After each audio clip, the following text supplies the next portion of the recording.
చిన్న కాలువల మరమ్మతులు కానీ, వాళ్ళ ప్రయారిటీ, వాళ్ళు మంచిగా చెడ ఇవన్నీ పక్కన పెడితే వాళ్ళ ప్రయారిటీ 600 కోట్లు పెట్టి ఋషికొండలో ప్యాలెస్ కట్టుకున్నారు. అదే 600 కోట్లు ఈ పాటికి మనకి మనకి ఇక్కడ కనుక పెట్టుంటే ఒక జిల్లా అభివృద్ధి అయిపోయింది. సో మేము తీసుకున్న ప్రయారిటీ అది. హంగులకి ఆర్భాటాలకి కాకుండా, నేను ఈ రోజున పంచాయతీరాజ్ వ్యవస్థ నేను నడిపే వ్యక్తిగా చెప్తున్నాను మీకు, ఇందులో నా సైడ్ నుంచి కరప్షన్ ఉండదు, నేను మీకు మాటిస్తున్నాను. పర్యావరణ శాఖ సంబంధించి దాన్ని బలోపేతం చేస్తాం. Accountability, environmental audit పట్టుకొస్తున్నాం.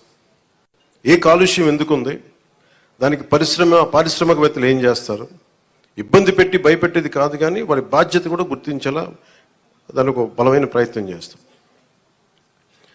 అలాగే పంచాయతీరాజ్ శాఖలో